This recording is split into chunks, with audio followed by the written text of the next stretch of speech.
One of the things that I advise planning departments who want to engage local communities and have a focus on equity is to not think you know anything about equity and engaging communities, because you don't.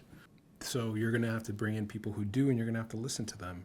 And if they tell you, look, you need to stipend people, then that's what you do. If they say you need to have this kind of food, and that's what you do. You need to have interpreting and translation, that's what you do.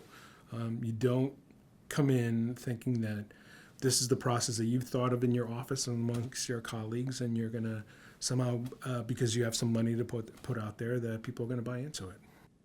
You may need to build in some flexibility in terms of the schedule of how you need to do things, because from a government perspective, you have schedules and deadlines that you have to meet.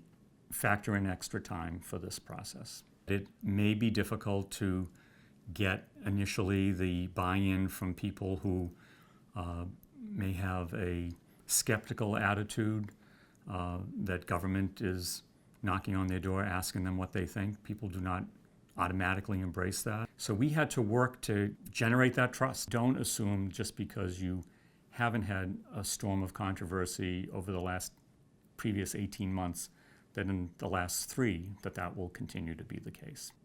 The equity discussion is one that not everyone, or not as many people as you would like, are in favor of. There are more people sometimes that are opposed, and I think to take the time beforehand to do the background, to do the education, to do some research, and to be as up to speed as possible about equity, about the discussion, about what's happened in other communities is critical, because I think we would have been a little bit better off in our process had we known a little bit more.